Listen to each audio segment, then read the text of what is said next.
سلام، د نن سهار د 9 بجو خبرونو ته مو زه سمیع الله امیني هرکلی وایم. ټاکل شوې نن د جنیوا ناسته د سویس په ژنیف ښار کې پیل شي. د حکومتي چارواکو په وینا په دې دوه ورځنۍ ناسته کې د ملي یووالي حکومت له مشرانو سربیره د نړۍ د 22 هیوادونو د بهرنیو چارو وزیران او د 15 مرستندویه نړیوالو بنسټونو استازي ګډون کوي. په دې ناسته کې د اصلاحاتو په موخه په بېلابېلو برخو کې د افغان حکومت ژمنې څیړل کیږي. له دې سره سم افغان حکومت وایي په بشپړ چمتووالي سره په جنیوا ناسته کې ګډون کوي. د مالیې وزارت مسؤلین وایي په دوه وروستیو کلونو کې چې افغان حکومت د بروکسل په ناسته کې د اقتصادي پراختیا په برخو کې د اصلاحاتو لپاره له نړیوالې ټولنې سره کړې 40 سلنه ژمنې عملي کړي او اوس مهال له افغانستان سره د نړیوالې ټولنې د مرستو د دوام په موخه په دې ناسته کې د مرستندویه هیوادونو ځواب ویلو ته چمتو دي. قماندان علي پور چې 2 ورځې مخکې د کابل د 18مې حوزې په شاوخوا سیمو کې د څارګر ملي ادارې د کارکوونکو له لوري نیول شوی و، تېر مازدیګر بیرته آزاد شو. د ولسمشر دویم مرستیال له قماندان علي پور څخه وغوښتل چې د هېواد د حساسو شرایطو په درک سره له حکومت سره همکار ووسي.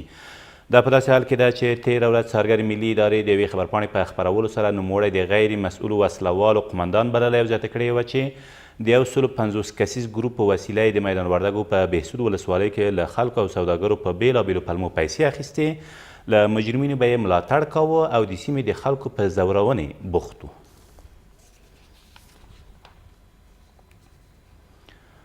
د هرات په بازارونو کې په تیرو 2 اونیو کې د زعفرانو بیه 50 سلنه راټیټه شوې ده. د زعفرانو کارانو ټولنې غړي وایي په هیواد کې زعفرانو لپاره د بازار نشتون او د صادرولو په برخه کې د حکومت نه پاملرنې له امله د زعفرانو د هر کیلو بیه له 70,000 15,000 ته راټیټه شوې ده. دوی خبرداری ورکوي که چیرې دغه وضعیت دوام وکړي نو ډیر زیان به زعفرانکارانو ته واوړي. له دې سره سم د هرات سیمه ییز مسؤلین بیا وایي د نویو تړونونو له مخې به ډیر ژر د افغانستان زعفران اروپا، عربي هیوادونو، چین او هند ته صادر شي. دولت باید در این راستا پیش قدم بشه و این مسئله را هر چه زودتر و به هر طریق ممکن باید این مسئله را پایان بدن. تجارت هم نیه، تا حال قراردادی هم هیچ شرکتی نگرفته که زعفران از افغانستان بیرون بشه. زعفران یک خاصیتی داره که اول باید بفروشی بعد از او بخری. فعلا شرکت نیه که او قرارداد داشته باشه که او زعفران از دیغان بخره. این فکر شما نکنیم اگر به این قیمتی که پارسال شده بود ما شاید هم پس مواد مخدر شروع کنیم که این بدبختانه خیلی ضرریه. بعد د کډوالو او بیرته راستنېدونکو چارو وزیر وایي په هرات کې د کډوالو او بیرته راستنېدونکو لپاره د ښارګوټي د بیارغونې او ویش لړۍ پیل شوې ده.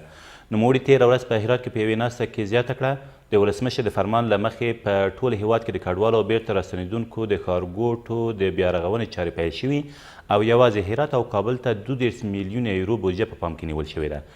ټاکل شوي په دغه ښارګوټي کې له 8000 بیرته راستنېدونکو کورنیو سربیره د افغان ځواکونو د قربانیانو کورنیو ته ځمکې ورکړل شي. له دې سره سم یو شمېر تازه راستنېدونکي نیوکه کوي چې حکومت ورسره کړې ژمنې نه دي عملي کړي. از او کمکی که به دولت ایران وقتی که ما بیاییم برای ما وعده دادم ایت از سدی 5 انجام ندادم. این چیزهایی که مستم انجام دادم انجام ندادم. ولی خب بازم مجبوریم بسازیم، چاره نداریم دیگه. این شهرک بالاخره خب یکی از او شهرکایی است که تحت بررسی مجدد قرار گرفت و فعلا برای احیای مجددش کار میشه و در مجموع یک بودجه 32 میلیون یورو هست که بخشش در اینجا و بخشش هم در کابل به مصرف خواهد رسید. کسایی که از خارج کشور باز میگردند و همچنان خانواده های شهدای نیروهای مسلح افغانستان که اینا حق دارن سر همه ما، اینا برای آزادی افغانستان قربانی دادن، این خانواده ها محترم هستند و باید اولویت داده شود. په ننګرهار کې په تازه هوایي عملیاتو کې 19 داعشیان ووژل شول. د 201 سیلاب قل اردو قمندانۍ مسؤلین وایي دغه عملیات تېره ورځ د کورنیو او بهرنیو ځواکونو له لوري د اچین ولسوالۍ په سرحدي سیمو کې ترسره شوي دي. د یو بل خبر له مخې د دغه ولایت په شیرزادو او د کاپیسا په تګاب ولسوالیو کې هم په ورته عملیاتو کې 9 طالبان وژل شوي دي. او په پکتیا کې 2 ټونه چرس کشف او له منځه یې وړل شول. کورنیو چارو وزارت وایي دغه مواد 2 شپې مخکې د ځاځي ولسوالۍ په ګلسرخ سیمه کې د ځانګړو پولیسو له لوري کشف او ځای په ځای سوځول شوي دي. سرچینه زیاتوي د دغې پیښې په تړاو 15 کسان له یو شمېر وسلو سره یو ځای نیول شوي دي. دا تر دې مهاله وروستي خبرونه، تر بیا مو الله امان.